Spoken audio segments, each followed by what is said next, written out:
Hello and welcome everyone to this session. We will start now, and I would also like to invite the speakers to share their cameras as soon as they're ready. And as we have a tight schedule, we will just start while my colleagues still admit participants into the webinar. I also want to take this chance to already thank the team behind the screens. So thank you very much, Pratap, Anna, and Kwabena for letting people in and helping with the technical support of this webinar. Yes, and also, of course, thank you for the leadership team of the Water Youth Network, who are the organizers of this event, as well as the Water Youth Network in itself. And so now I have spent some time talking while people are still coming in, and we officially want to start. So, good morning, good afternoon, good evening, everyone, wherever you are. Greetings from Germany to the whole world, and welcome to our second webinar of the i-WYN webinar series. Well, as part, as I said, of the Leadership Development Program of the Water Youth Network. I already want to thank you all, to the audience. Thanks for being here. Thanks for participating in this online session and for joining us on this journey. Well, we want to understand more about developing leadership skills, and today we want to focus on entrepreneurship and business leadership qualities that you might need when you really want to make a difference and you want to have an impact towards achieving SDG 6. And that's why we're here for. Already a special acknowledgement to all of our speakers today. Thank you for being here, Antonella, Michael, and Beth. And you will not just introduce us to the topic of entrepreneurship or youth-led entrepreneurship, but you will also show us today business opportunities where we can become active maybe, and also share real-life experiences, which is really amazing. I'm super excited. My name is Amy, and I'm honored to be your host today. I'm part of different teams of the Water Youth Network since 2016. The Water Youth Network generally is an organization where we work as global connector, and we want to connect youth around the world so that we can position youth really as sector leaders and encourage that their opinions are heard and being included so that they can become like a key element for change in this world, and particularly in decision making, in the decision making arena of the water sector. And today we have this session, which we call, or which is called Building Resilient Wash Systems, the role of youth entrepreneurship in achieving SDG 6. It will last a bit more than 1 hour. We will have different presentations. At the end, we will have some question and answers, so like a short dialogue with you. And in between, we will have some surveys using menti.com. So please get your phones out and have your phones ready so that we can use Menti later. Yeah, we hope to get many questions. As this is a webinar with, potentially very many participants, you cannot unmute yourself, but we invite you to use the chat box instead. Please use the chat box to post your questions also during presentations, and we will gather all of these questions and we'll try to answer as many as we can at the end. If you have a question that is for a particular speaker, please put in front question for the speaker name or speaker 123 so that we can then also post this question to the speaker that you wanted to post this question to. Great, so I will quickly show you what we have planned for today. So this was the welcome, and now next we'll listen to Antonella Vagliente, who will give us an introduction to youth entrepreneurship. Afterwards, we'll have Michael Kropak talking about business opportunities in the water sector, and we will have Beth Goiji talking about, giving her testimony about the NGO that she funded, which is Magic Water. Then we go back to Antonella Vagliente, who will give us an idea like how you can move from an idea actually to really creating your own business. And we will then have the question and answer session at the end. So before we get started, and I'm just seeing that my screen sharing has been stopped. So I will quickly share this again. 1 second, let me stop here and then just start doing that again. Okay. So, okay, great. I think we're back on track. This is the agenda. I've already told you this. And now we want to start with a quick Menti survey for you guys. So please go to menti.com and type in this number, and you'll see a question there. So please get out your phones. I will stop share this screen and I will show you the results.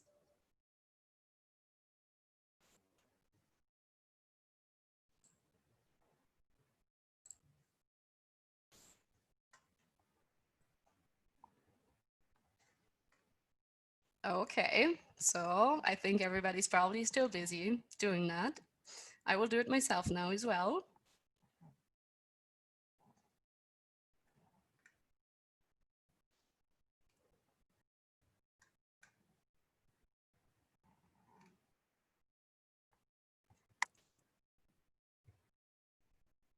Okay, so one person already answered, 2 people, so we're getting more and more answers in here. I'm also going to menti.com now.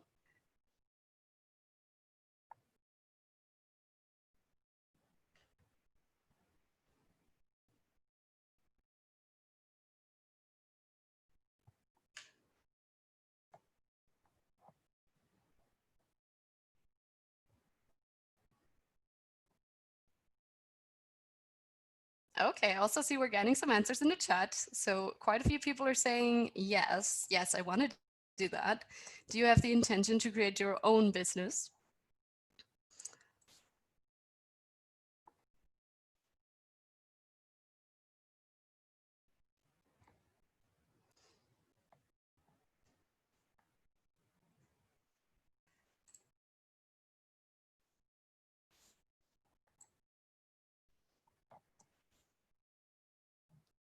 Okay, guys, so we have about, yeah, still quite many people who haven't put their vote. So I'll wait another minute and then we will finish this. But I see a lot more answers here in the chat, like one person saying, I already have my own startup. Many people saying, yes, I really want it. Here's one person says, yes, if God will, if God will support me, kind of, then I will make it come true. So I think this is a quite good vote, that there are super many people here who really want to get into this opportunity. And therefore, I think let's also really start with the content. Thank you so much for participating. So now we will have Antonella. Antonella Vagliente is the co-founder and the director of Young Water Solutions. That's an international NGO which is based in Brussels, and they support young people to become water and sanitation entrepreneurs. Yeah, Antonella, you already started at the young age of 15 with your own project, which is awesome, really amazing. Yeah, now you are in the wash sector kind of and doing youth empowerment a lot. And you're also like a water and youth advocate, former vice president of the World Youth Parliament for Water, and also part of the youth community for the World Economic Forum. We're so happy really to have you here. So are you ready? The floor is yours. You can start sharing your screen and we're happy to hear from you. Thank you, Amy. Thank you. I hope you're listening to me well. If not, please do tell me. Just before sharing my screen and starting with the slides, just to complement the introduction that you just did about myself. Yeah, I'm from Argentina, actually, even though now I live in Brussels. I'm talking to you right now from the south of France, but I normally could do it from Brussels. I started when I was 15, working and being part of environmental NGOs, working particularly in water projects, and youth empowerment. So those have been the two themes that have been kind of transversal to everything I've done since. Here I'm going to talk about why is it that we are encouraging youth-led entrepreneurship. First, I will do a short introduction about Young Water Solutions and our Young Water Fellowship program. That it's our flagship program that empowers young entrepreneurs in water. And then I'm going to just dive into a little bit more about what is it that we are talking about when we talk about youth-led water entrepreneurship. So I will start sharing my screen. I imagine that you can now see it. If it's not the case, please do tell me. So as you and me were saying, we created Young Water Solutions based in Brussels, but working internationally. We did it a group of about 16 co-founders, some of them young water professionals, like many of the young people who are listening to us, some other more senior water professionals, but we all shared the feeling that in the water sector we were missing something in terms of tools that were not being provided to young people to also be part of the solutions to the water and sanitation issues their countries, their communities were going through. So ourselves, like we were experiencing that ourselves, right? I mean, I was at the time maybe 24, 25 years old. I had already created a number of programs and organizations, and I've always experienced that it was difficult to get this kind of support. First, because I was young, most of the opportunities I was finding were for more advanced entrepreneurs with more experience, and more guarantees were asked for funding, there were not a lot of fully funded training programs that would give you also like the technical support that was needed to start a business or to start an entrepreneurial activity, whatever that is. And so we created for that Young Water Solutions, and since 2017 that we are. Oh, I was forgetting the slides. That's just like a photo of Vilma, one of our first entrepreneurs we supported from El Salvador. We started asking ourselves, what are the enabling conditions that young people need when they want to start exploring a business idea or to implement a water project? And we found that there are mainly three of them, and these are training, especially if it's for a social business. It's business training, coaching and mentorship, and seed funding to test that idea, to make a pilot project to see whether it has the potential that we think it has. So that's why we created this Young Water Fellowship program. That it starts with an open call for applications to select the entrepreneurs. We started like the first years at the global level. We're now going at regional and national level with this program that provides a 1-year support program that starts with this business training, this startup training that we do in partnership with SEWAS. You'll hear Michael in some minutes. And then we, after that training, where we help them shape their business models and try to find the most viable and feasible and scalable business model possible for that idea that is meant to solve a water or a sanitation issue at community level. We offer them seed funding of up to 5,000 euros to pilot the initiative, as I said, and during the process, that is usually 6 to 8 months, we offer them coaching and mentor matching. More towards the end of the year, the 1-year support program, start connecting them as well with other enablers, other incubators, accelerators, partners, investors who could take them to the next step, the next stage. So there you can see some pictures and of the trainings. On top was our East African edition last year, and the bottom you can see Aline from SEWAS doing her training in Switzerland, and also Jacob from Ghana in the bottom right corner there. He was in the middle of creating his first water kiosk. I'm going to give you many more other examples about what our entrepreneurs are doing, just to give you a sense of an idea of what are we talking about when we talk about water entrepreneurship. So when we consider all the different water and sanitation challenges in the world, when we consider the SDGs, Sustainable Development Goals, especially number 6, the question is like, why is it that we are promoting the creation of social businesses as a solution for this? Why are we encouraging that those social businesses are led by young people? So if you imagine yourself, you're part of a community, you're going through water issues like every day. You have to walk kilometers to get safe water for your family. You don't have safe sanitation close by. Usually the traditional responses to that have been waiting for either the government to come and build like the infrastructure that is needed, right?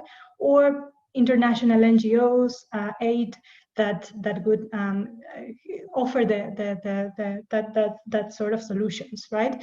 But if we consider that there are like billions of people in the world that do not have access to these services, right? And we're not even mentioning all the other challenges related to water, like pollution, for example, or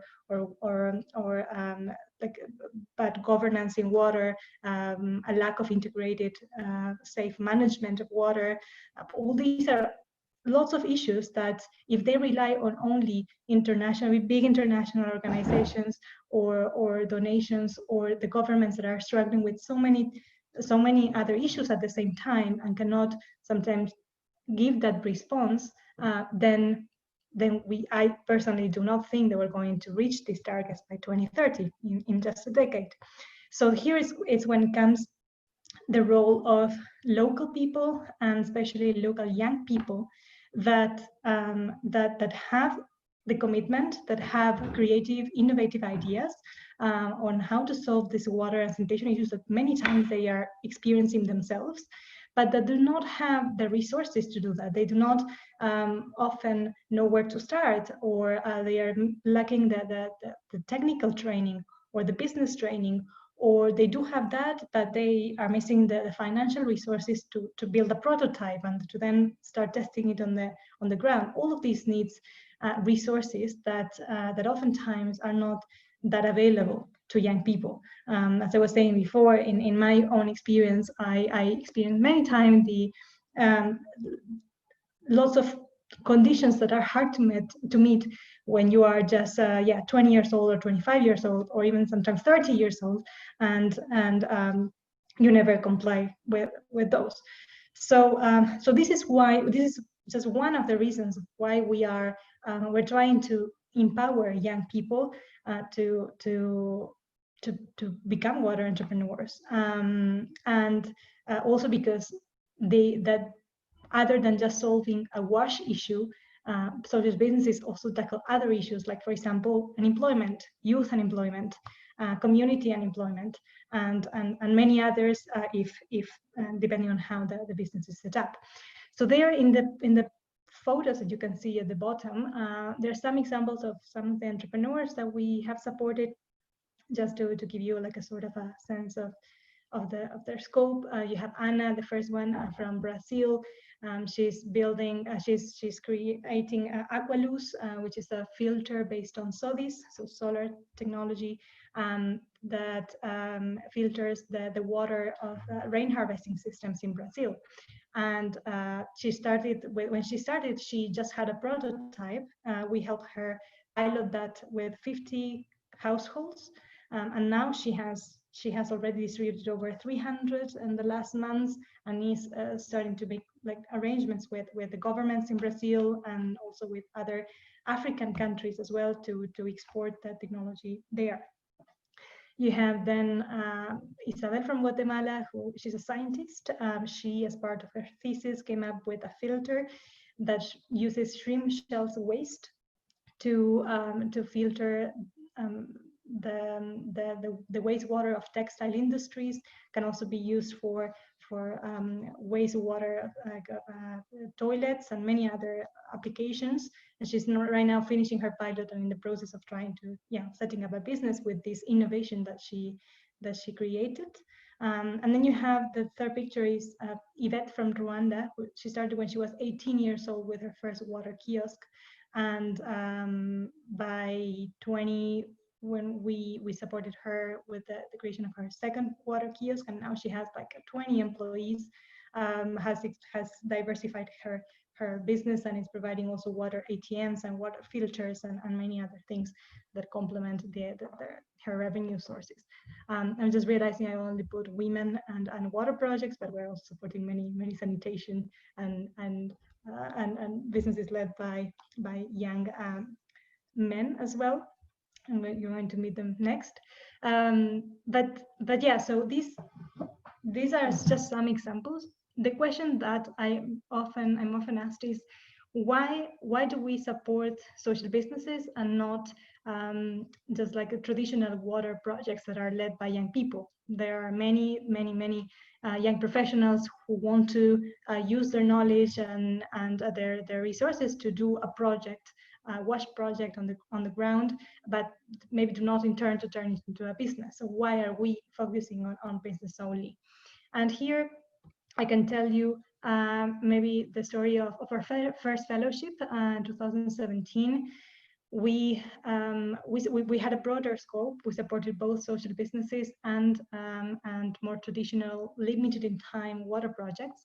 And you have like, I'm going to tell you these two stories just to make a point on why we decided to focus on social entrepreneurship and why we're advocating for it in this webinar. You can see on your left Usama from Pakistan. He was part of our first cohort of fellows, and he was selected because of Pack straw. That was the first product that his business Pack Vita created. It was a membrane portable water filter that he intended to distribute in refugee camps in Pakistan. He, again, same as the case of Anna, he just had the prototype. He had not extensively tested it. He needed to also engage communities to see whether they would accept it, if it was going to be useful or not. And that's what his pilot was about, testing his filter in an Afghan refugee camp in Pakistan, also like drilling some boreholes to provide water to the community. He added that angle. And then as another case, you have Diego from Peru, who did also like an amazing project in Cusco, in rural communities, where he renovated toilets in a public square of this rural community, very high up in the mountains, and he created 2 artificial wetlands that could filter the wastewater of these toilets. It was a participatory process with over 100 people. The entire community participated, and it was like a beautiful project that I always like. I always mention as an example of an amazing contribution from a young water professional. But it was a limited project in time, right? When he came to the fellowship, we didn't focus on helping him turn that into a business model. And then when he finished the pilot project, then it was kind of over for him, and he moved on to become a project manager in wash organizations. He continues to work with water, but we failed in helping him find a business model for this pilot project that then would turn this into for example, a consultancy or a business that builds artificial wetlands for rural communities and renovate toilets and and finds a revenue model that works, and he can create employment of this. Whereas Usama, for example, because he had created his business his initiative as a business, he used the pilot as a proof of concept, as his minimum viable product, in a way that could help him show investors and other supporting organizations as well the impact of what he could do, and soon after, he got other opportunities. He got a $1 million in investment. He's now like manufacturing lots of filters in Singapore, and also creating in Pakistan a water treatment facility. So his Pak Vita business is really growing, and having a long-term vision on that helped him do that. So this is just learning from this experience that we decided, okay, we can still do both, but those that do have a business model will probably scale up a lot easier and a lot faster, and be able to reach much more people than a traditional water project. This is not, I'm not here comparing a business with an NGO, right? Sometimes like we also have fellows that choose to register their initiative as an NGO, not a business, because in their business model that fits better. But in that case, we encourage them to also find a revenue source that would allow them to not depend on donations entirely, because that's important for the sustainability of the organization. So what is it what is the difference between a traditional for-profit and a social business, right? What is it that we're talking about when we make this difference? And basically, a traditional for-profit, most of the businesses that we know, most of the different those that we know at here in the cities where we live, or there are multinationals as well, they are usually driven by the maximization of profit, right? They have came up with an idea that fulfills a demand, but that demand is most of the business decisions that are made throughout the lifetime of that business are usually to maximize profit. And that is also needed to keep, as it says there in the slide, the shareholders and the investors interested, linked to the business, and helping them grow. A social business is also has a similar setup, but the main drive is impact. The main drive is to provide a solution, to contribute to the solution of a social, an environmental, or a cultural issue.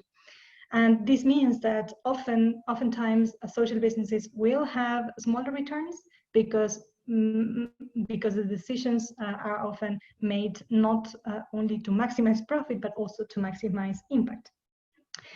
This doesn't mean that, of course, that there's no profit, or that there shouldn't be a focus on having profit, because that's the way that a business grows. And often, social businesses start having shareholders as well. There are impact investors that choose to invest in social business, and they want their money back, and for that the business needs to have profit, but it's not the only focus. And often also the profit is reinvested, or part of it, in the business to help it scale up and maximize their impact as well. In between the two, there are many gray zones, right? There are many businesses that are very responsible. We're not saying here that traditional for-profits are the devil, right? Not at all. But there are many businesses that are trying to be very responsible socially, environmentally, that they try to have very low environmental impact, and have a gender focus, for example, and have make sure that the supply chain respects human rights, and many other examples. And that is the kind of businesses that we need, right? But these are not social businesses if their main focus is not solving with the product or their service a social, environmental, or cultural issue. So this has been like a super brief introduction to what is it that we're talking about when we talk about youth-led water entrepreneurship. We'll hear a lot more about how to get started, what are the opportunities in the business sector, from Michael next, and then from Beth, as well as testimony, as Amy said. But I just wanted to finish this presentation by just letting you know that there are two calls for applications that are having deadlines in August or early September, for maybe those Latin American Latin American listeners that we have in this webinar, or Senegalese listeners as well. There's here 2 opportunities, both to apply to our Young Water Fellowship in Senegal or in Latin America to register to the e-hackathon on water, sanitation, and hygiene for informal settlements, whose winners will participate in our Young Water Fellowship Latin America that will be announced in a couple of months. So thank you very much. And Amy, I give it back to you. Thank you so much, Antonella. It was really great to hear from you in this quick run through, like why we really want to focus on businesses here today, like why it makes sense next to, of course, many other organization forums. And and to hear your stories. I hope we have some more time for Q&A at the end to get maybe a bit into more of some of the aspects that you've told us about. But for now, we want to move on to Michael to hear a bit more of what you've already said. So, because he's like the founder and co-director of SIVAS, and you are like working on supporting impact-oriented water and sanitation entrepreneurs, and you're doing that by like services that are from like early stage ideation to incubation to acceleration and then to scaling up businesses from smaller businesses to bigger businesses. And you have been working there since 2010, also as innovator yourself, as trainer, as facilitator and coach. So I think we'll have so much to learn from you. You have also your own NGO, or you have founded your own NGO, which is EcoSun Services Foundation in India. And you're also CEO of Seacon, which is a Swiss consulting company developing innovations in the field of sustainable development. So we're so happy to have you here to show us a bit more like how do we really get from an idea to a business, what business opportunities are out there, even if we are in like this social business structure. And I'm handing the screen to you. Okay, thank you very much, Amy. You seem to know more about me than myself. No, it's all correct. Fine, thank you very much. Thank you to all of you listening to in this webinar. I hope you're still all awake. Huh? For me, it's always a bit challenging to talk after Antonella because then it's kind of difficult to say something different because as Antonella said, we are working together very closely. So a lot of our trainings, a lot of our entrepreneurship programs we do together. And in that sense, don't try to apply for a program with CEWAS and we don't take you, then try it with Antonella because at the end of the day, it's the same. Huh? No, jokes aside, let's have a look at the at my presentation. Can you see it? You can hear me, and you can see the presentation, correct? Yes. Yes, all perfect. Good. Perfect. Okay. Yes, I will also start with a brief introduction about the. Now I need to see that it all works. Yeah, now here it comes. Yes, about ourselves and what we are doing in that field. So we are a bit older than Young Water Solutions. As CEWAS, we have been founded exactly 10 years ago. Actually, next week we will have our 10-year celebration.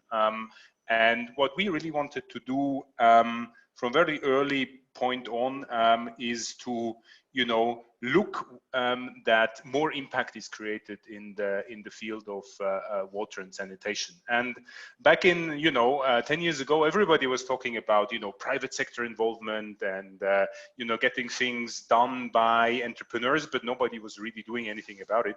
And then we decided, okay, let's create our own organization. Let's create CEWAS, and that's what we have been doing ever since. As said, the last few years in very close cooperation with Young Water Solutions. Now, we have roughly, it's always a bit hard to count, but we have roughly supported about 300 entrepreneurs all across the globe. And this is as such not a important number. I think the more important number is, you know, how much impact can we generate? How much beneficiaries can we support with those entrepreneurs? And we did a survey a couple of years ago, and we sort of calculated that we have nearly 3 million people that benefit from solutions from young entrepreneurs and from young people that want to create their own business, their own social enterprise, to really create an impact in the water and sanitation field. I quickly need to close the window here, it's a bit noisy. Our entrepreneurs are really creating impact all across the globe. So we are impact oriented. So that means we are usually, and the people we work with, they usually come from, you know, so-called, you know, developing countries. So we have a lot of our entrepreneurs and startups coming from Africa, from South America, from Asia, and so on. And really, these are all people that really want to do something and really create an impact in their community where they're living and where they see problems of people which they want to solve. So what we do in a nutshell, we are sort of more the capacity development or training partner, coaching partner also of Young Water Solutions. So we really focus on the training part, right? So getting people fit for really creating their own business, because what we do observe is that and also a lot of you will be engineers or environmental scientists or you know, have more of a technical background, but a lot of you will not have a lot of you know, background in business administration or how to run a business. And what we want to do is really to combine these two elements and not make you know, not make an MBA, but just to get the basics across that you have the right skills and the right networks to start this own social enterprise. So we do lecturing, we do trainings, we do a lot of coaching, but I think what is also important, and that's the same thing as what Antonella is also doing, we're trying to develop this community of like-minded entrepreneurs. And I think this is extremely important when you start realizing that that you're not the only one on the planet doing this, but there is many more people which are the same age as you, which have the same background, that are trying to do the same thing. And that's also sort of this one asset we try to get to the people when we bring them together and when we work on their business ideas. What you can see here is also a bit, we also did once a little survey and asked our participants what they liked about, or what is, you know, what's the main value of the trainings we, and also, you know, in the framework of the Young Water Fellowship, what's sort of the main value that that we give to people. And you can see it here really, you know, the networking, the community, the business thinking that is really in the focus, because what we really want to do is, you know, help people to create a business model that really works, something that is sustainable, and something that that will carry you and your staff in the future, if you will have staff as an entrepreneur, into the next decade or into the next many decades, so you can make a living, but at the same time create impact in the field of water and sanitation.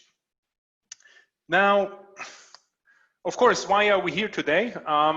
The one question is, are we really on track with the SDG number 6? And I think you know the answer. Is that no, of course, no, of course we are not on track, otherwise we wouldn't be standing here and we wouldn't want to do something in the water sector. The numbers are still shocking. I mean, I'm looking at this now for the last 15 years and they actually don't change much. they're slightly different than the ones of Antonella, but at the end of the day, we're talking about a lot of people without access to basic sanitation or basic drinking water services. There is still the majority of wastewater being not treated. And at the same time, we have people that still have hunger and they don't have enough to eat because nutrients and nutrients management, how we do it, is not sustainable, and we don't bring it back to the fields, to the plants where it should go, but we just dump it somewhere in rivers or lakes or wherever else. So the question is really, who's going to solve all these problems, right? So, okay, should it be the United Nations? Well, they can coordinate things, but they're not going to solve everything, right? Is it your government that will do that? It would technically be the job of your government to provide clean and safe water and clean and safe sanitation services and everything else related to water and sanitation in your country. But as you know, a lot of governments are not able to do that for various reasons. So there needs to be other players that can support this process and actually do something that will really improve the situation, and hopefully we will still somehow manage to reach those SDG 6. But when I sort of look at the numbers, what happened in the last 10 years, I'm not that overly optimistic that we will reach the SDG and SDG 6 if we continue in that pace as we are doing it so far. So who else is there? I mean, of course, we have large companies, but as Antonella said, most of the international or larger for-profit companies, they're mainly interested in profits. And of course, they also do sometimes good things and also can create impact. But at the end of the day, they will not, they cannot solve everything, and they will not solve all the issues we have. And last but not least, NGOs. I think NGOs are a very big and important player. But again, as Antonella said, we cannot rely on a system that only works on donations and on the sort of helping part.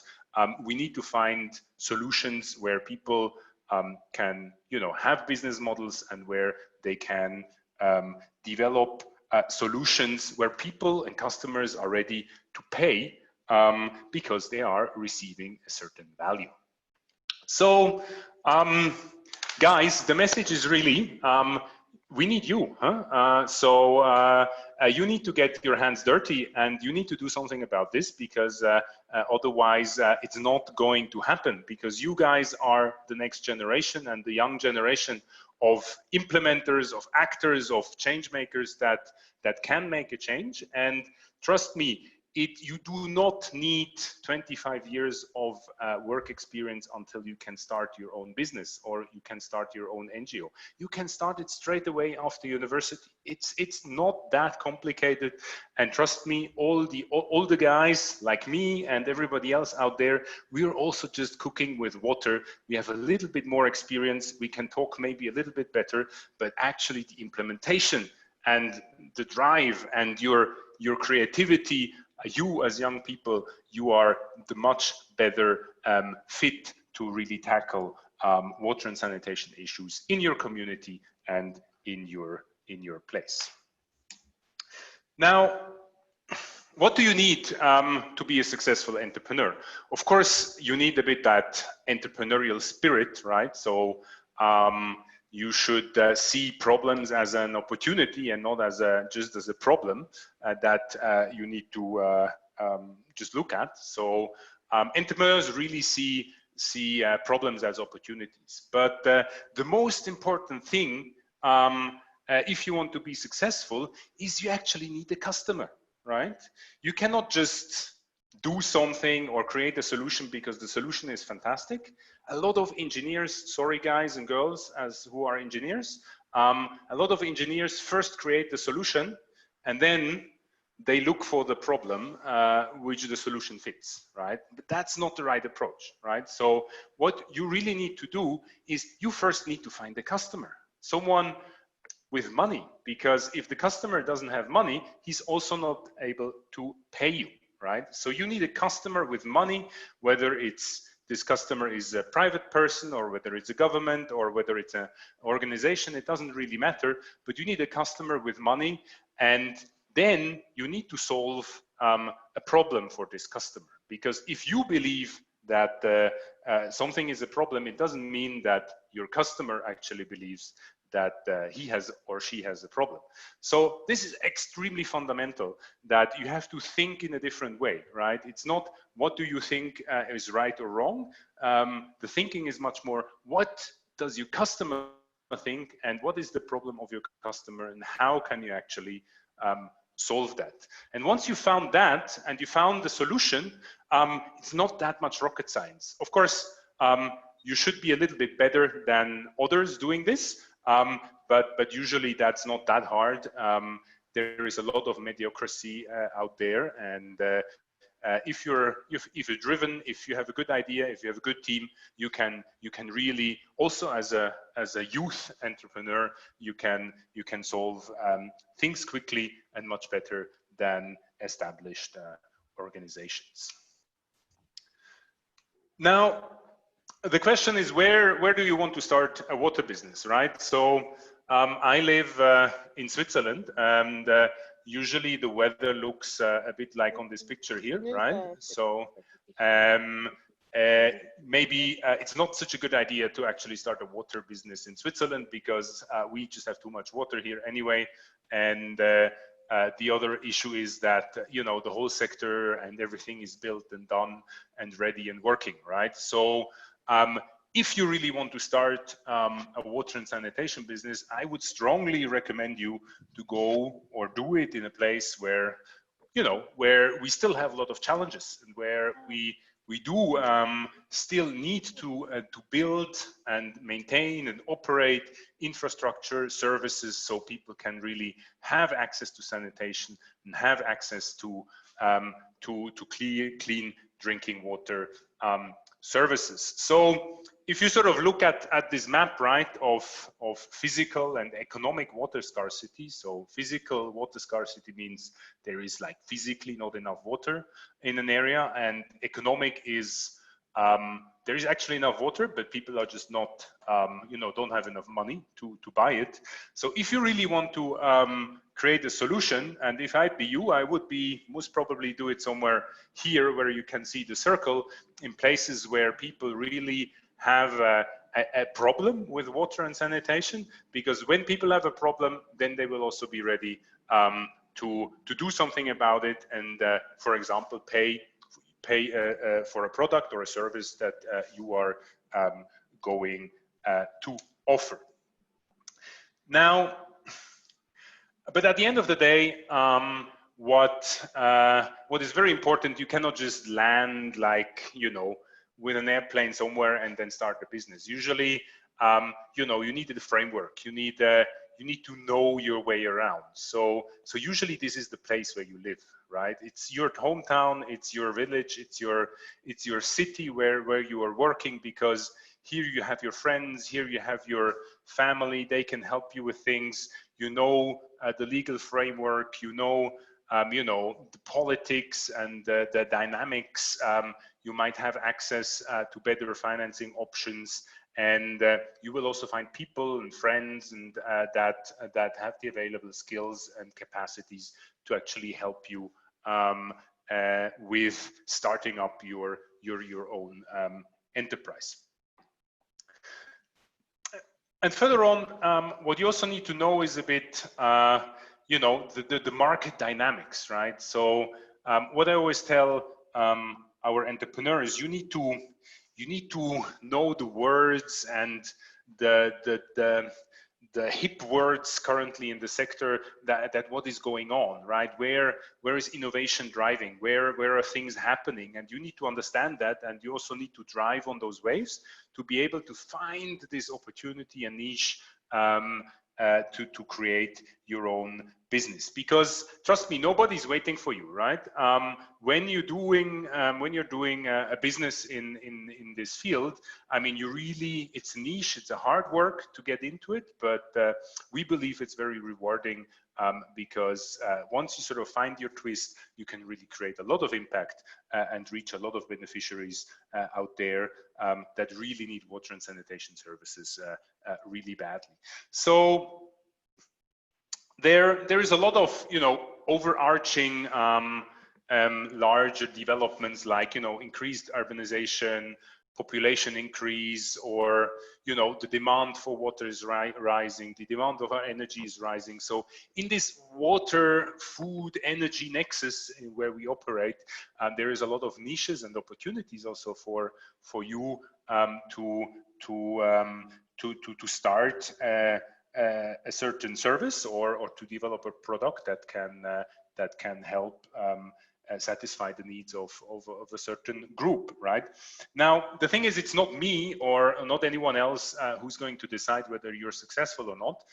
It's at the end of the day your customers, and they will tell you the truth whether you're good or not. And that's maybe a bit the hard part about entrepreneurship, because you get the instant feedback from the people, and that's not that hard to take, but sometimes you need to twist around it a bit. And we had people in our programs that went through 5, 6, 7, 8 different business models until they find the right one to really create a business and to be successful.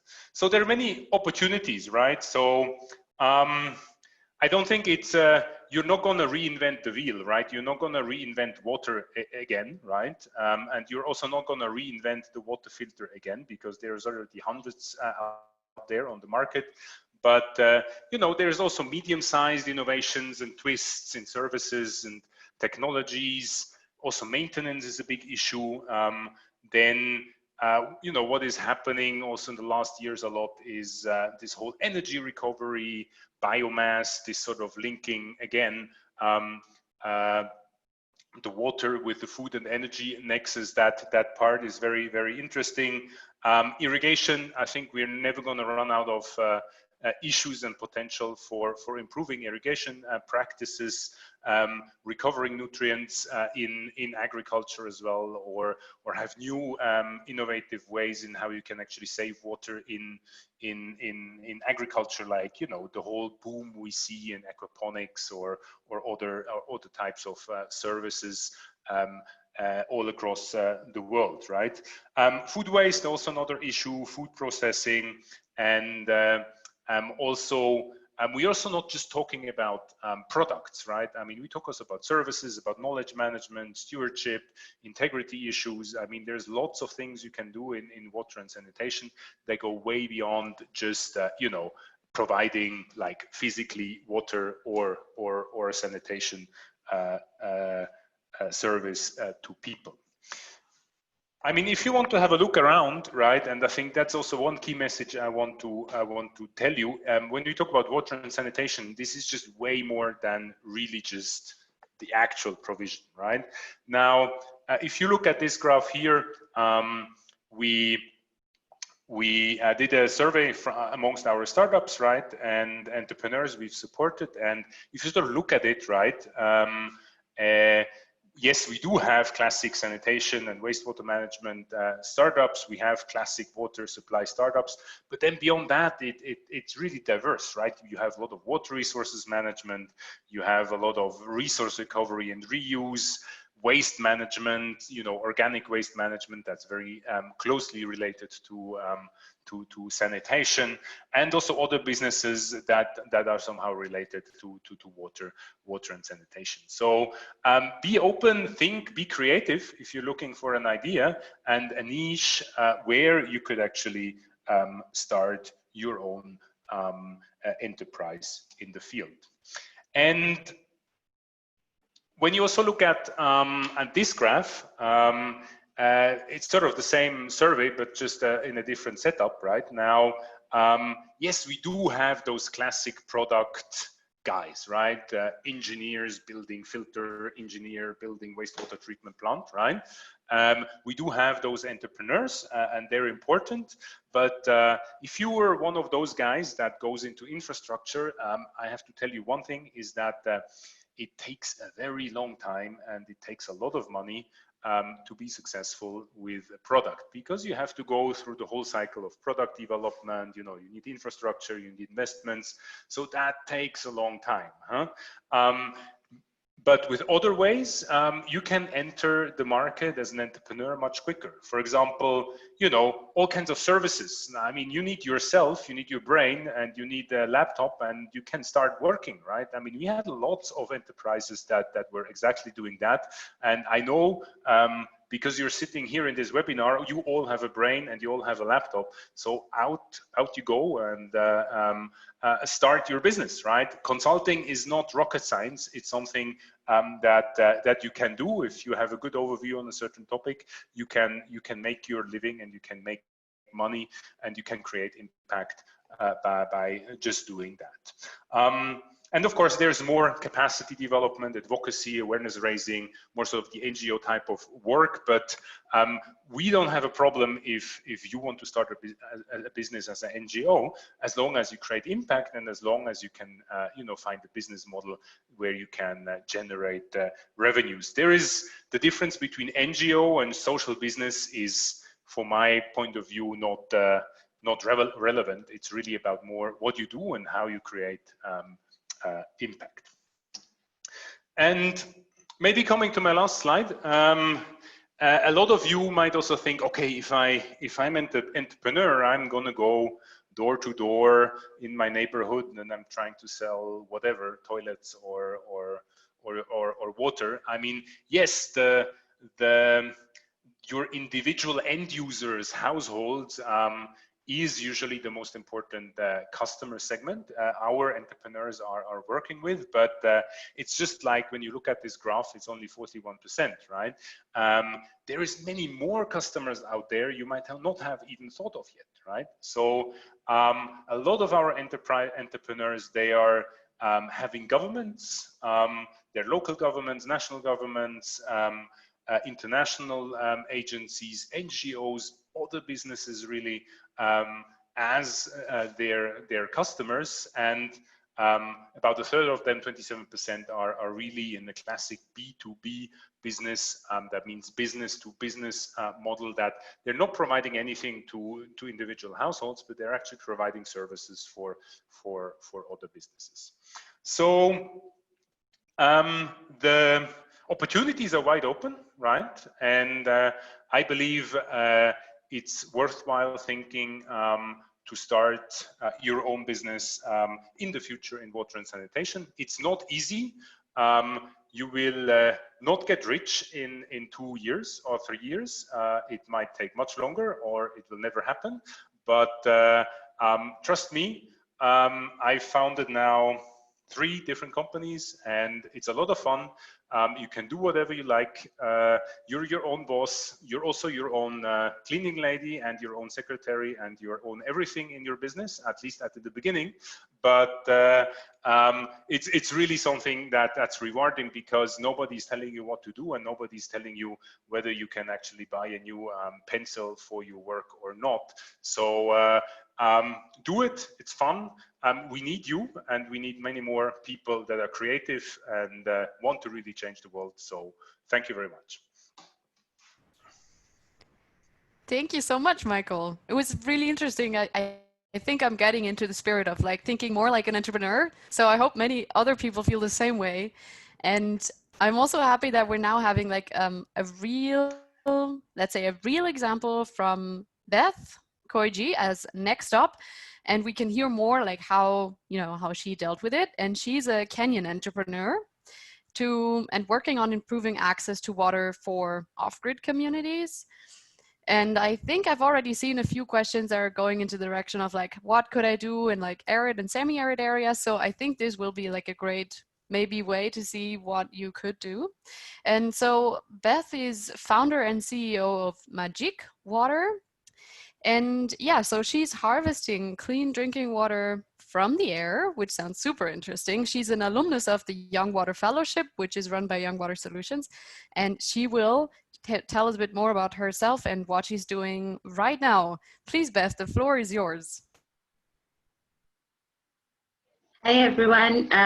Thank you for having this and hosting this webinar. I really appreciate, and listening to Antonella and Michael speak is kind of bringing me back to the training that I received from young fellows, young water fellows, and also from CWAS in 2018.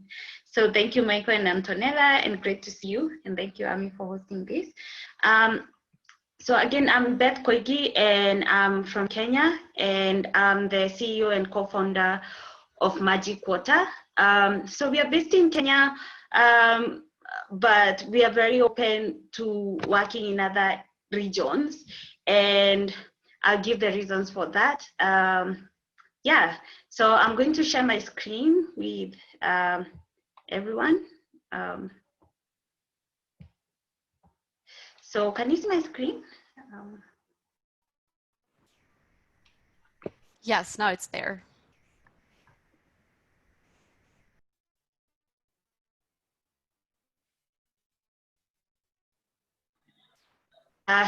So we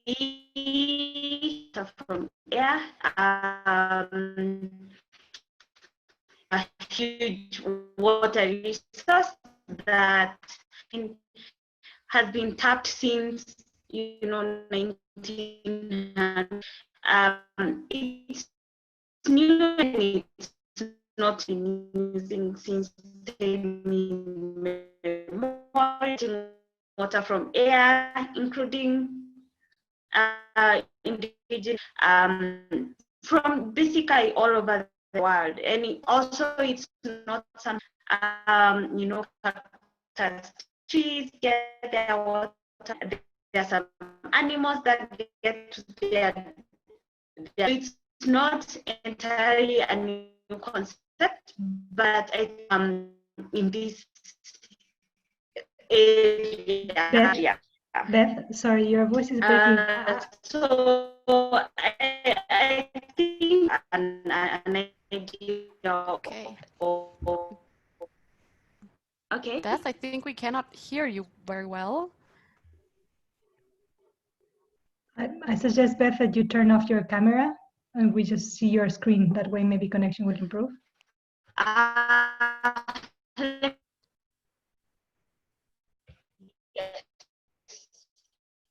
Yes. Can you try talking again, Beth? Yes.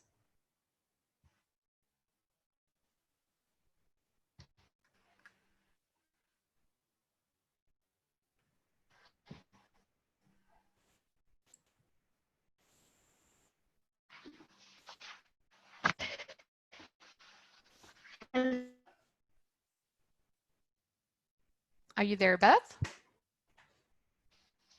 Is it?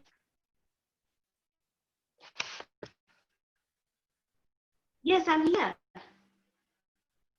Okay, so right now I heard you fine. Maybe we just try to go on.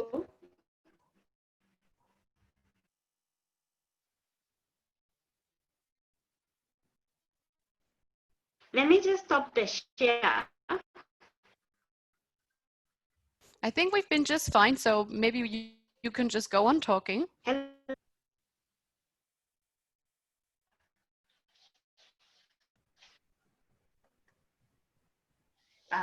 Okay. See, it's better.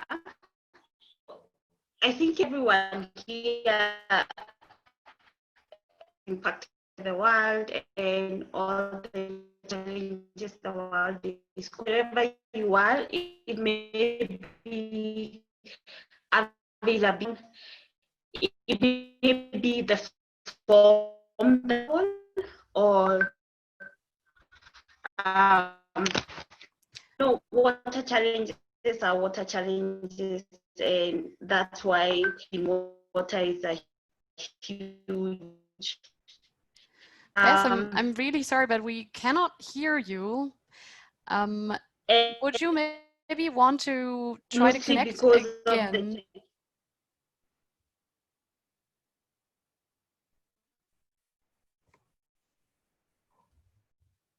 Okay. Yes, I would suggest that we are going on with Antonella and you just try to connect again, and we hope that we can hear you after Antonella's 5 minutes or 10 minutes presentation.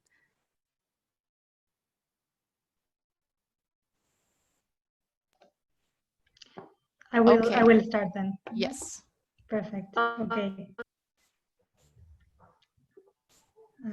Maybe Beth, if you can mute your microphone and maybe try to reconnect, then that would be great. Okay, so I'll just share my screen again while we wait Beth to try to find a spot with better connection. It's always unpredictable until we don't connect. How's the connection going to be? So I guess you can see my screen. So the idea of this is like my last intervention. It's going to be really short, and it was just meant to come back to what are the first steps to that we need to take when we have an idea that we would like to turn into a social business. So Michael has already kind of gone in a bit more into depth about this, so I don't want to repeat too much. But basically, those first steps involved finding the problem that we would like to tackle. So empathizing with a situation, right? Trying to find what moves us. So not only where are the opportunities, of course, but also whether we find a connection to the problem, because that we need to, of course, like be motivated to start this journey. And then the next step is of course to define that problem. What is the piece of the cake and if the cake is the problem, what is the piece of the cake that we're tackling, and go further to just coming up with an idea, with a product, with a service that would contribute to the solution of that problem in the first place. Because as we said, here we're creating social businesses that were driven by impact, by the possibility of supporting this venture of trying to achieve the SDGs. So when we have an idea, as Michael said before, we need to test it, and test it as soon as possible, not to wait until we have all the resources, everything perfect, to go and see whether this idea, this prototype, this product that we created is effective, is going to really supply the demand, if people would pay for it, if there would be, if we could have the sustainable business model that we think that we're trying to create. So something that is important also in this process is that we try to find that our business becomes our sweet spot, right? We try to find this middle ground where the passion, the mission, the vocation, and our profession meets. And that, even if it sounds like something difficult and not that easy to achieve, actually it's just reflecting on whether our business idea is something that we love doing, right? Because at the end of the day, if we create a business, it's not like a hobby that we pick up every now and then. It's something that we're going to do every day for many years, hopefully. So we have to love it, right? So there we have to ask ourselves, is this something that would excite me every morning? It would make me wake up with excitement as well, even during hard times, right? Then there is another important factor to consider, is what is the intersection between mission and vocation. That is, what is needed in this to solve that problem, right? This is what we were talking before about the demand, the need for this service or this product that we are intending to offer. And then if it's something that people could pay for, actually, if it's if we have clear customer segments identify and a revenue source that could allow us to cover our costs and eventually make profit, right? Often in the water sector, an issue that we find is that because when we're trying to supply a basic service like access to water or access to sanitation, then many times our clients is the community, and community cannot pay much, right? So so this is something to consider as well. Even if it's something that we love, even if we're driven to it, if it's needed, then, and if we're good at it, we have to ask ourselves, can I create a business out of this, right? Is there somebody who is willing to pay what I need to sustain this business, to pay for my costs? And finally, also the intersection between the profession and the passion is what we are good at. What if we have the skills needed for this, right? Sometimes we can have an idea that is completely out of like completely different from our background and from what our skills are, but we love that and it's needed and people can pay for it. But if we're not good at that, then we have to team up with people who are good at that, and we have to make sure that it's something that we can provide with effectively and with high quality. So just to finish, when you are creating a business, you will eventually have to create a business model. I, of course, cannot explain everything related to this business model canvas that you're seeing on the screen, but there's a lot of information on the internet about what a business model canvas is and how to define each of these sections for your business model, for your own business idea. The most important things here is that you have clear customer segments identified, that you know what is going to be your relationship with them, what's going to be of value for them, what's the value that you're bringing, right? What is the demand that you're supplying? What is your revenue stream, right? And at the same time, what is your cost structure? And then just to calculate with using some other financial tools, whether those revenue streams are enough to cover for your costs. And then there's other information that is added to this canvas, like who are your partners, who are your key activities or resources, and of course, at the end, we're also adding the social and environmental costs and benefits, because we are creating here a social business and we have to make it responsibly. So, so this is something that when you're in the process of creating your business and seeing whether it's viable, right? You have to dive into the business model canvas. So just last thing before we try to go back to Beth, is that from our experience, the four key things, the four key recommendations I could give to someone who is starting its path as an entrepreneur is try to find the sweet spot, right? As I was saying before, just reflect on that, right? Make sure that you tick those boxes, or that at least you have a strategy to go if one of those, if you're not ticking one of those boxes.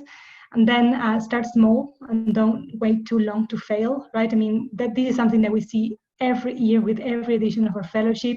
Fellows that they have a vision, right? Which is fantastic. They have a vision of where they want their business to go, but we have to get step by step there, right?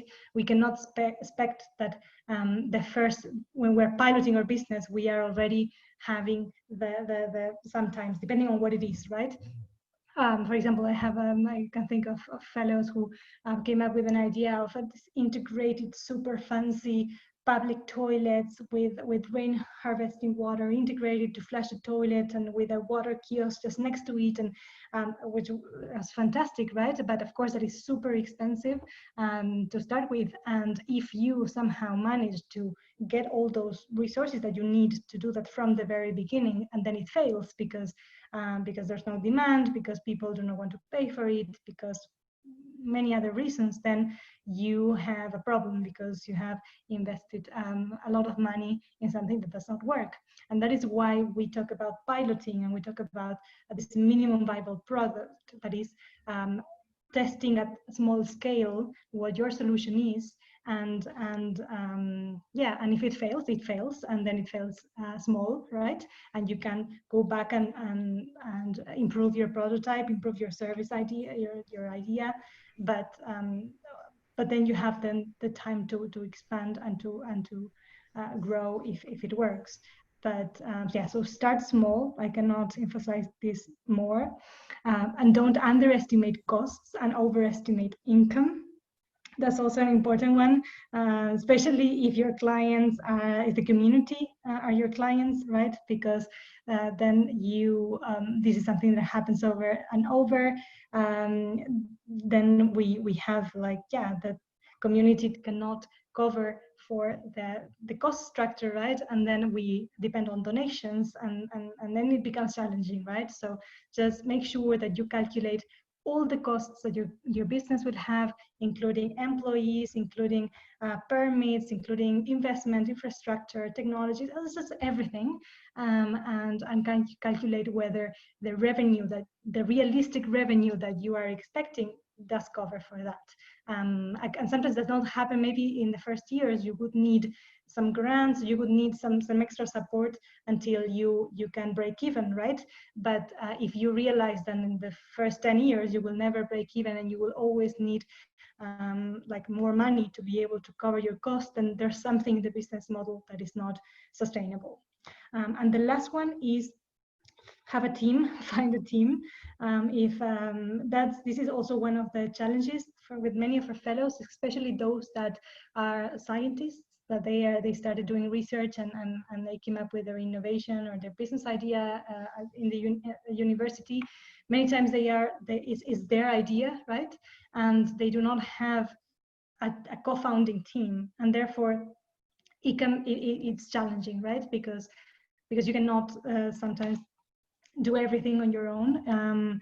You, especially if at the beginning you miss some resources, and as Michael said, you have to be the cleaning lady, and you have to be like just do everything yourself. You need help, so get a team. If you're still thinking of creating a business, make sure that your team also has all the skills needed for the first stages of your business.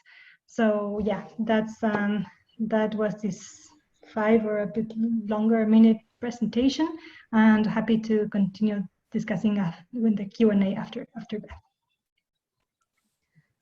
Thanks so much, Antonella. I think that was really concrete for many people. We are already a bit over time, so I'm just saying for everybody, we're recording this webinar. So even if you have to leave now, we will go on, and we will also do the Q&A session in the end. But if you hop off, you will find the recording afterwards on our social media accounts, as well as the invitations or like the announcement of the next webinars will also be on all social media channels of What If Network. And with that, I want to go back to Beth and hope that it's working now. Beth, please try again. If we cannot make it work, maybe we can hear a bit more from Antonella about what you've been doing, but we'll try again first.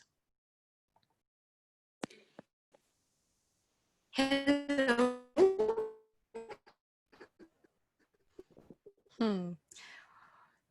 Please just go on talking a bit, but it sounds still very sketchy. Can you hear me? I'll switch off the video. So I think I was talking about what's to those problems, because also those problems are very unique to different places. So not every solution that will work in every place. So you cannot have one solution for everything. And you know, when Magic Water was formed, we just came out of drought in Kenya, that is 2016, 2017. And previously, personally, I've been doing water filtration. I have been making my own water filters and selling. And you know, we had a long period of drought, and it was really, really hard to and especially sell the filters to places that have water issues. So that's when, you know, I started thinking of another solution, and I met my co-founders, my two other co-founders, and we started, sharing on different solutions, and that's why we started looking at air-to-water technology. Like I mentioned, this kind of technology is not new, both in nature and with human beings and communities. It's something that has existed for over 100 years. It's just that the technology keep on changing. Even here in Kenya, I have seen communities do dew harvesting, I think, since I was born. And from all over the world, you hear, you read publications, people are doing these kind of things in 1900s. So for us, it's just, looking for more effective and efficient way of doing it, both technology-wise and economic-wise. That is, you are able to provide this kind of technology in a more affordable magic water. We started by, doing our own technology, which was really, really hard because of funding, which is the biggest challenge for most entrepreneurs, and especially in water. I normally say entrepreneurship in water is really hard because, and especially if you come from, Africa, because there are very little incentives in water. So water doesn't pay that much. And, it's not, water doesn't pay that much. So basically, when we started looking at this technology, we didn't have any form of funding, and, we couldn't actually make our own technology. So we started looking at who else can we partner with, and we found different companies that had the same interest as us, and we thought we could partner technology-wise, and we created partnerships, and we were able to come up with an agreement, but we were also facing another challenge. How do we take this product to the market? And, to some extent, Magic Water was, about to close down because, you have this innovation, you have this technology, but no one is buying. And like Michael said, you really need to have, customers. And as we were really struggling, every kind of business model that we were trying was really difficult to, validating it was very difficult, and very few people were willing to pay, and around that time when I went for the Young Fellowship program, my major goal was identify business model that we could apply with this kind of technology. So there was a lot of interest, but people are not able to pay because also this technology is quite, looking at other water sources, this technology is quite expensive as compared to a person drinking water with high levels of fluoride. The kind of cost, you'll not feel it there and then, but for this technology, you'll feel it there and then. So we had a lot of challenges, even looking at how do we compete in the communities. And I think at that point we had closed our mind to, having communities as our customers, who pays? That was the biggest question, who pays? And, around that time we got a lot of inquiries from different kind of clients, but the biggest we got, a lot of interest from corporates that were willing to do some form of kind of CSR project in the communities they work with. And some of these corporates were i-WYN and Microsoft. So with Microsoft, we did the project with them in South Africa, right about the time when Cape Town was approaching day zero. And we also did a project with them in India, in Mumbai specifically. We also did a project with i-WYN again in South Africa. But these corporates were implementing projects to provide clean drinking water to communities that surround them. So that was one business model we hadn't looked at. And it came about to us by chance, I would say. And now we started, approaching people in this kind of sense, giving back. You can, support communities in arid or semi-arid regions. And, coming back to Kenya, we have been working, currently we have been working with local NGOs, some of them being Life from Water, Ethiopia is from Mandera, which is the eastern part of Kenya, which is a very, very dry region. And also we are working with Activate, which is a Spanish NGO working from Turkana, which is also very dry region in Kenya. So we have been working with local NGOs, and currently we will be working with the UN also in Kenya.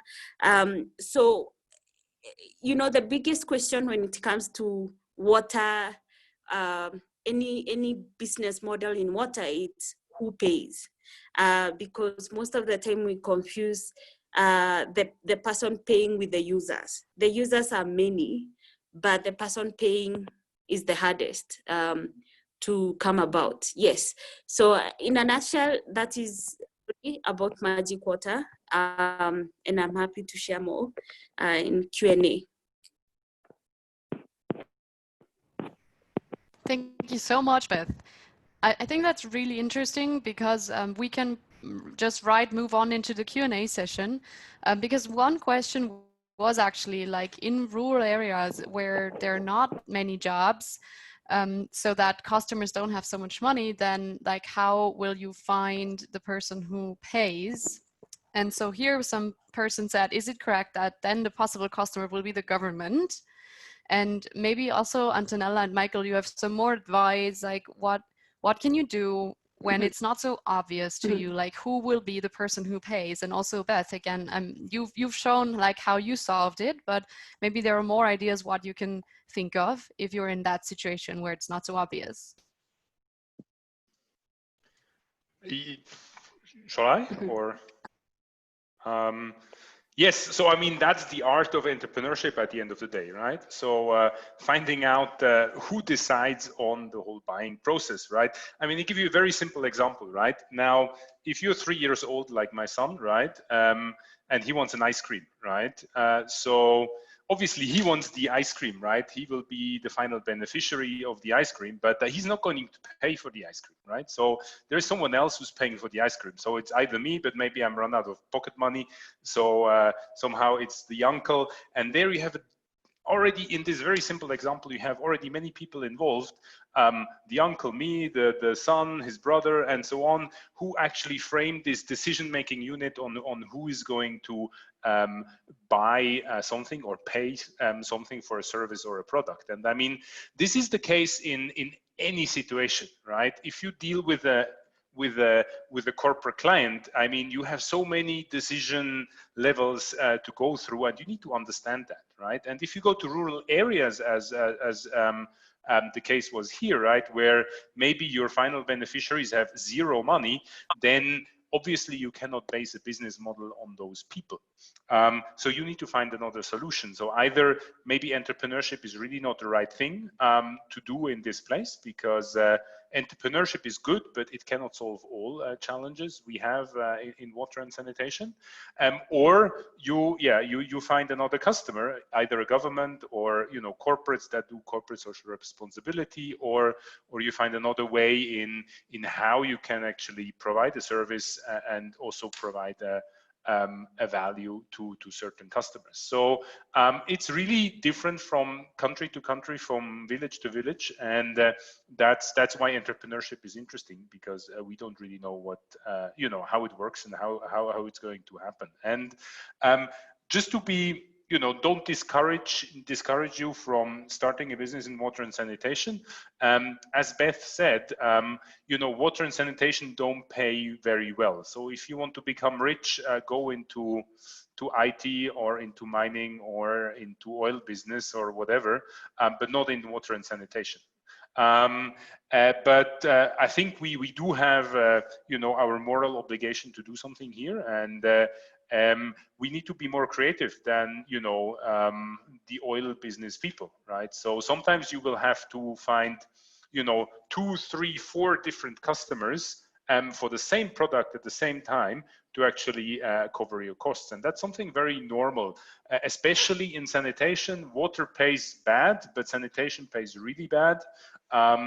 There is still no real sanitation business that does full cost recovery just with the users, right? At least not in rural areas or in developing countries. So you need to find innovative ways with the government, with NGOs, with other actors in how you can set it up in such a way that that you can make a living and you can actually make this work.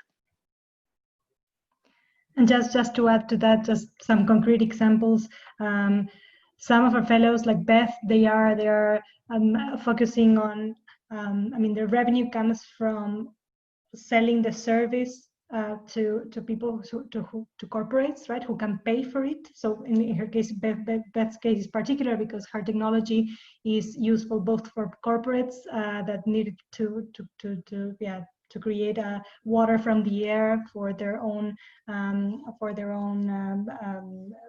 operations, and then trying to use part of that profit to then subsidize the technology in areas that cannot afford it. Some other fellows are creating a product, so something that can be sold to the public.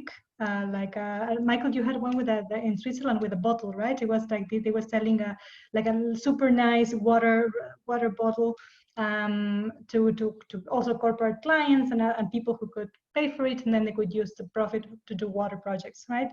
Some others, for example, this week I was talking to one of our fellows from Kenya as well, Joyce. She has super interesting, she's now finishing her pilot where she had sensors to prevent overflowing latrines in slums. So there she, of course, faced the issue that people don't, even if they are super excited about having somebody take care of their overflowing latrines, they do not pay for it. So what she's trying now is to offer the service to schools. So schools can add the cost of that service in their school fees that parents pay. So then it's more likely that as an organized institution, they can maybe like pay a bit more and more regularly than the people in the slums. So yeah, it depends on the kind of service and product and the context. Awesome. Thank you so much already for these answers. I think there are a few more questions that are kind of going into this a bit more. So we have one question where it was asked, like, how can we encourage and reach those outside of the water sector? Which I think goes right in that area, as you said, like you need to think very broadly who else kind of could contribute, not just the people that we always know. And it also goes to one question, which is about network. So Michael, you said before that the number one thing people said that you provided with Sivas was networking. So how is that networking different from the networking we're doing in conferences? So those are like two questions. Maybe Michael, you want to go first and then I'll open to the others. Yeah, the art of networking. But yeah, I mean, maybe I relate it to my first entry statement I did at the beginning, right? Entrepreneurs are people that that sort of eat opportunities for breakfast, right? So people that are looking for opportunities. And despite social media and Corona and Zoom and whatever, eventually people want to work with people and interact with people, right? And that's why networking are extremely important. And to be very honest, I do go to conferences as well, but to be again very honest, I only attend those sessions where I'm actually presenting myself, and the rest of the time I'm a bit like a vulture, just sitting there and looking for potential clients, right? So networking is super, super, super important, that you can, you know, test your value propositions, you can pitch your ideas, and if it doesn't work, you can test it again. And I mean, that's what us and Antonella are doing when we, for example, take people to the Stockholm World Water Week, right? We like torture them to death to meet at least 500 people, right? So Beth knows, she has gone through the process. It's extremely important that you work within your network, but you always understand, okay, who is a potential client, who could be a potential partner that can get me a step further. So if I understand correctly, what you're saying is before you go to a conference, you really think like, who do I want to target? And then you go on social media, LinkedIn and so on, you get a few names, you check who could be there, and then you just sit there and you basically just wait till they come along and you just go in there and be like, that's my pitch. Is that kind of what you're saying? That's the way. I mean, that's what conferences are for, right? I mean, nobody is going to kill you when you start talking to him, right? Because that's the normal thing on a conference. So if you have any idea, it's there. That's what they're here for, right? Just talk to anyone, try to convince him, try to sell him your thing. And that's what we are doing all the time. And that's what our entrepreneurs need to do all the time as well. Because if you stay at home, if you stay in your garage or wherever you're working and you never go out there and you never talk about your idea, you're never going to get successful. So that's extremely important. As Antonella said, go out there fast, fail fast, do it another time, fail again, do it another time, and on the third time or the fourth time or at the 25th time, you will be successful. Thank you so much, Michael. That was really helpful. And maybe Antonella, you can tell us a bit more like what should you communicate? Like when you reach out, then what is it that you should have ready to get out there? Well, I mean, that's a core question because entrepreneurs need to practice their pitch, right? I mean, both the written pitch and also the oral one, right? And yeah, many times we find when we go to these conferences that you have people approaching you trying to, sell you what they do, and they, completely, they take like, I don't know, 10 minutes and they never get to exactly what is they do. And then the other one like just loses it, as you completely loses interest. So, so you have, I mean, the entrepreneurs need to have like a 1 minute pitch, like an elevator pitch, right? Where they are explaining very clearly what is the problem that they are tackling and what is the solution that they are offering, without getting extremely much into detail about technology and stuff that then only you only address if the other person shows interest, right? But you have to find a way of somehow using the keywords that will trigger the interest in the other person, right? The buzzwords sometimes, but buzzwords that are smartly chosen. I mean, not buzzwords that then will make the other ones roll their eyes, like, okay, another one. Just so just like smart ones that touch on the hot topics as well. So if your business is somehow gender related, and that's something that you somehow included there in your elevator pitch, because then you show that you're also considering that, and then you may, if the other person is focusing on that, then they might be interested. But it takes practice. And maybe there is one trick I want to share with you. Don't just like tap on people's shoulder and start doing your pitch. I mean, say hello and first let the other person talk, because you don't know what this guy wants or what this lady wants, right? So otherwise you're just luck. But usually I let people talk first, and once they're done, I'm trying to sell them what they want, right? And that's the way to go, and that's how you do business. And also, just like one other tip for written pitches, right? For somebody, I mean, you're trying to contact this organization that you think you can partner with. I mean, sometimes we receive emails that are just like, I mean, I cannot believe that people are doing that. They write with typos, grammatical errors, terrible formatting, and super 3 pages long emails, and that does not, I mean, the people will not even read it if that's the case. So that's what we encourage our entrepreneurs to just like also as they pitch orally, I mean, like they have to have a similar strategy for their written pitches, right? And just like present it neatly and short. And then if the other one is interesting, you can send a concept note, you can send like more information. But if you have a slide deck, it should be professional, nicely designed, because the interest also is like through the eyes. So we first we judge based on what we see many times, and that is important to consider. Thank you, Antonella. Before I have another question for Beth, there's one quick question for you. So somebody asked, like, what about South Asia, especially India, for the Young Water Fellowship Is there something coming along?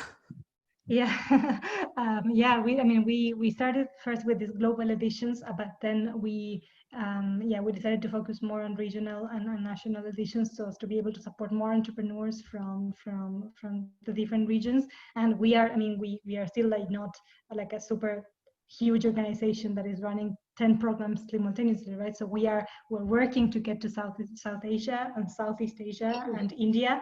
So yeah, we hope to get there next year if things go well, but it's not that we do not have plans for the regions where we're not running fellowships right now. It's just because it takes time for to get all the resources and everything, because their fellowships are fully funded so that any entrepreneur can apply regardless of their economic situation. And that, of course, for that we need also financial support from donors.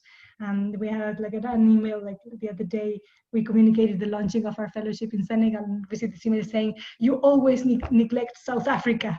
I was like, "No, we don't neglect South Africa. We would love to go there, just like have some patience."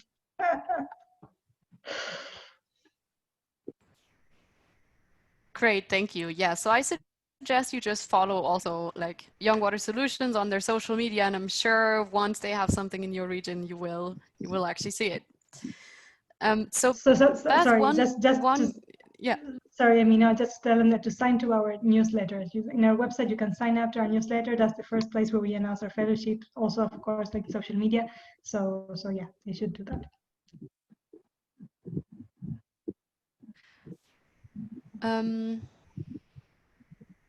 So first I'm going to give a question to Beth. So Beth, we've already heard that it's like super hard, that you need to approach people so many times, you need to practice your elevator pitch.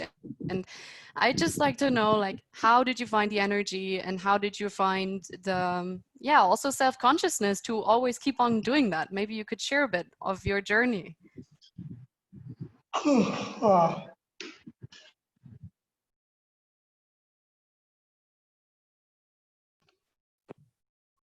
I would say, talking to a person the first time and sharing a pitch, that is the beginning of everything.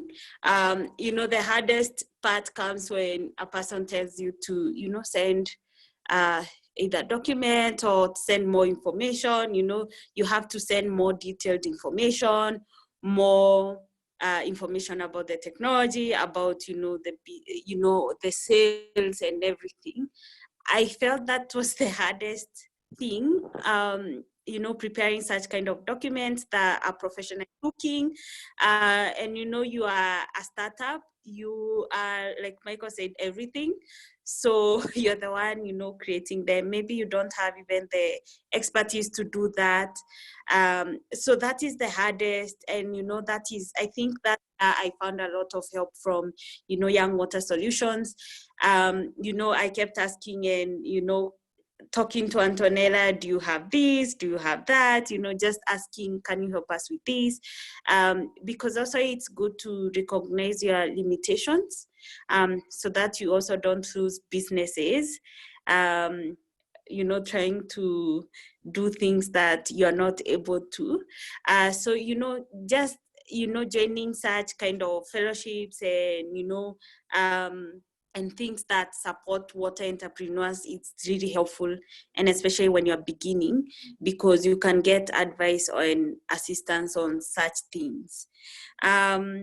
So basically, getting that kind of energy, I think having the interest in water is, I think, the beginning of everything, because also you feel very happy when you meet people also working in water, because you're also able to share experiences from different regions. So I think the whole, networking, and especially people in, let's say, the water sector, it's very uplifting on my personal side. For me personally, I would say, because, you get to hear of other people's experiences. Yeah, sorry, didn't want to cut you out there. I'm just seeing that people start to leave, so I just wanted to share this slide before everybody's gone. But we have another question also for Antonella, and I think it's also maybe for you, Beth, and for everybody, or also for you, Michael. So the question is like, could you tell like how can you start sampling and to collect data for the wider community to actually identify the problems that they have? Which I think is a really interesting question, like basically where to start, what problem do you want to target, who's your user, and then, as you already mentioned a lot, like who could fund it actually.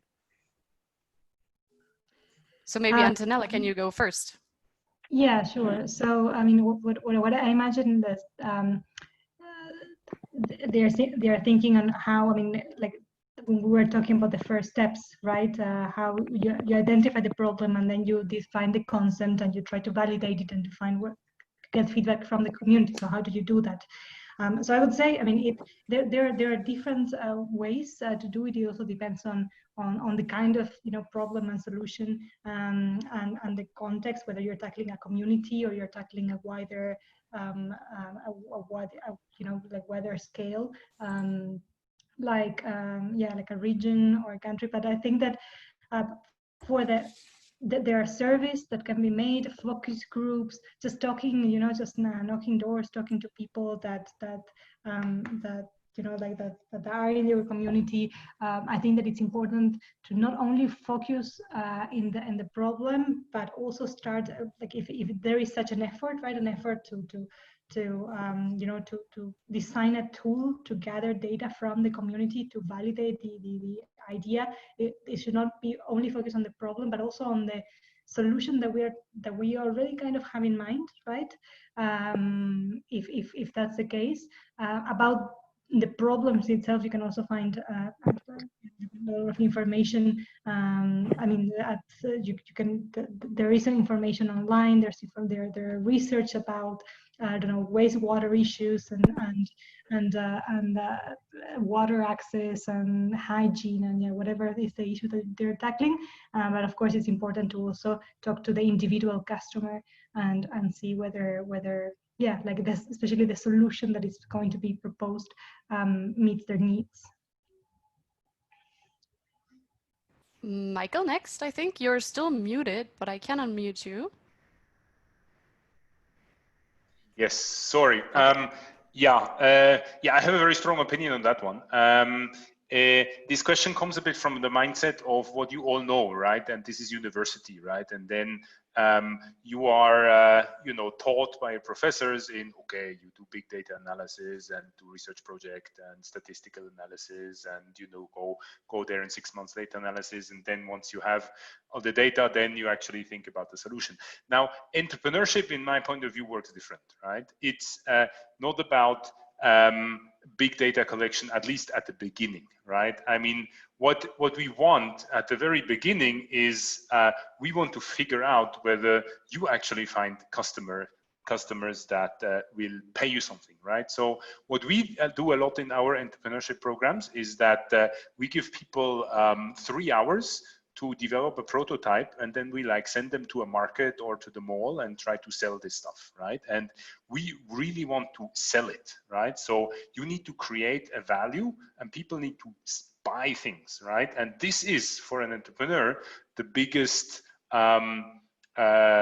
best information in figuring out, okay, this seems to have value, we can continue here, right? And once you have found something, whether it's a service or a product or anything, this prototyping, right?